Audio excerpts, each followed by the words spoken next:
이 용산 순직 유족은 절규한다. 이거는 여러분들께서 꼭 알아두셔야 됩니다. 그리고 이 용산 순직 유족의 절규, 여기에 이 사안은요, 우리 보수로서는요 정확하게 알아야 됩니다. 그리고 여러분의 자식들, 또 여러분의 말하자면은 가족들한테 이거 확실하게 얘기해야 되기 때문에 제가 아주 요점 정리식으로 확실하게 말씀드리도록 하겠습니다. 자, 이 용산 이 경찰관, 여러분 용산 사태라는 거 알고 계실 거예요. 저들은 용산 참사라고 하는데 이건 사태가 맞습니다. 그리고 이거는 우리 공권력의 정당한 행사라고 대법원에서 판결을 했습니다. 아, 네, 최 대표님, 어제도 또 이렇게 후원해 주셨는데 감사합니다. 슈퍼챗 늘 우리 최 대표님 고맙습니다. 열심히 힘내겠습니다. 자, 2009년 1월 20일이었습니다. 여러분, 이 용산 4구역에서요 엄청난 말하자면은 이 사건이 터졌어요. 즉 전철련의 사주를 받은 용산의 보상이 적다고 하는 세입자, 그 다음에 거기에 이 말하자면 무허가로 좌판을 벌이던 뭐 이런 사람들이 그 건물에 올라가 가지고 시너, 그 다음에 무슨 이 새총, 그 다음에 이 뭐 굉장히 많은 화염병 이런 걸 가지고서 이제 시위를 벌인 겁니다. 그러면서요 막 화염병을 던지기 시작했고 새총을 쏘기 시작했어요. 자, 그래서 경찰의 특공대가 진압을 하러 올라갔습니다. 그런데 그 당시에 이 전철련의 멤버였던 이 사람들이 신어를요 무려 70통을 갖고 있었어요. 경찰이 막 올라가고 얘네들이 새총을 쓰고 화염병을 막 쏘는 과정에서 이 신어가 폭발을 해가지고 펑 하고 터졌습니다. 그래서 김남훈 특공대의 소속인 경사가 숨졌습니다. 그리고 전철련 소속의 이른바 난폭한 말하자면은 이 폭력을 행사했던 5명이 숨졌어요. 자, 이걸 가지고 지금 문재인은 어떻게 했느냐? 문재인이 대통령이 된 뒤에 어떻게 했느냐? 전철련 25명, 25명, 그리고 여기에 관련된 사람에 대해서 특별 사면을 해주고 복권을 해줬어요. 이거 있을 수 없는 일입니다. 저는 정말 분노했습니다. 그리고 대법원에서 이 사람들의 폭력 때문에 이런 사태가 일어났다고 분명히 법적으로 유죄를 5년, 뭐 7년 이렇게 때렸는데 없던 일, 뭐 민주화, 뭐 이렇게 얘기를 한 겁니다. 거기다가 더 기가 막힌 거, 문재인 정권 아래서 2018년 9월에 경찰은 다시 전철련 사건, 이 용산 사태를 조사를 했어요. 그러면서 뭐라고 했는지 아십니까? 안전대책이 미비해서 진압 강행을 한 경찰이 잘못했다. 이렇게 발표를 했어요. 이거 다른 나라에서는 있을 수 없는 일입니다. 다른 나라에서는 어떤 일이 있느냐? 그냥 올라가면은 그 자리로 특공대를 해갖고 다 잡습니다. 그리고요, 물대포 이거 계속 쐈는데 아예 사격을 합니다. 왜? 다른 많은 시민들의 안전을 위협했기 때문에 이런 경우는 권총 사격을 합니다. 미국에서는요.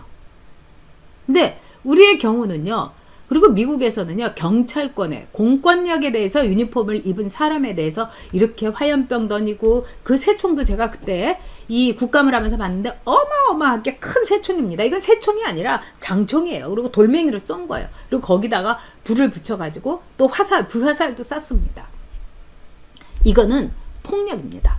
이거는 폭동이에요. 그렇다면은 경찰력이 동원돼가지고 이 사람들을 진압한 거는 당연한 일입니다. 그리고 이거는 우리 경찰이 정말 경찰이 한 명의 목숨을 잃었다는 거는 정말 애도할 만한 일입니다. 근데 그 5명의 전철련 멤버, 폭동을 일으킨 사람하고 이 김남훈 경사를 같은 추모 안에다가 서울시에서 놓는다고 해가지고 이 아버지가요 완전히 뒤로 넘어가지고 나는 연락도 못 받았다. 그리고 내 아들을, 왜 경찰이고 이 폭동을 검거하러 간 내 아들을 왜 거기에 그 폭동자들하고 같이 놔야 되느냐. 이거는 10만 경찰의 모독이다. 정말 옳은 말씀을 하신 겁니다.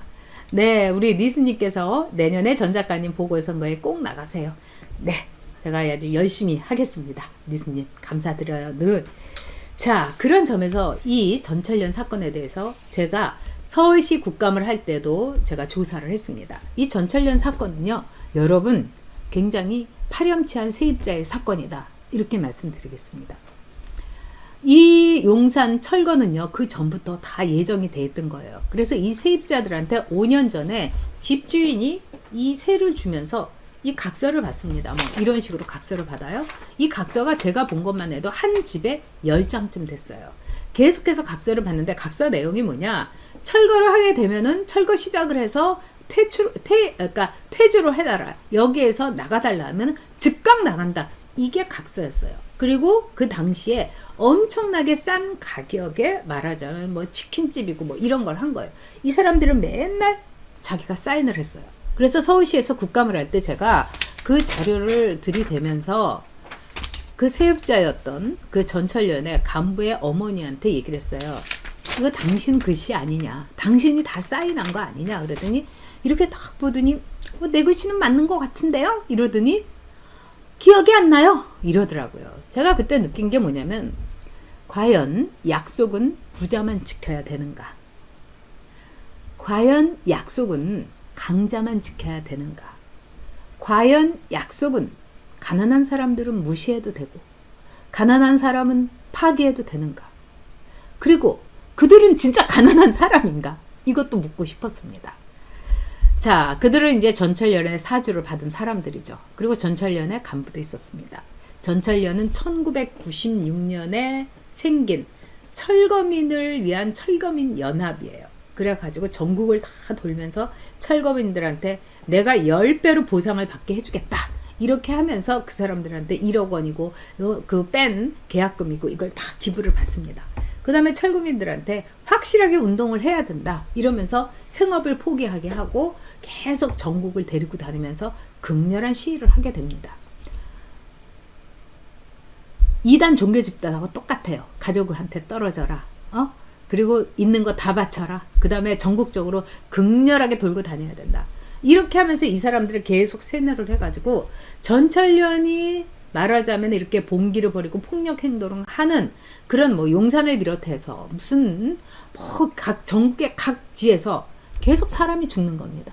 즉 용산이라고 하면 5명이 죽었죠.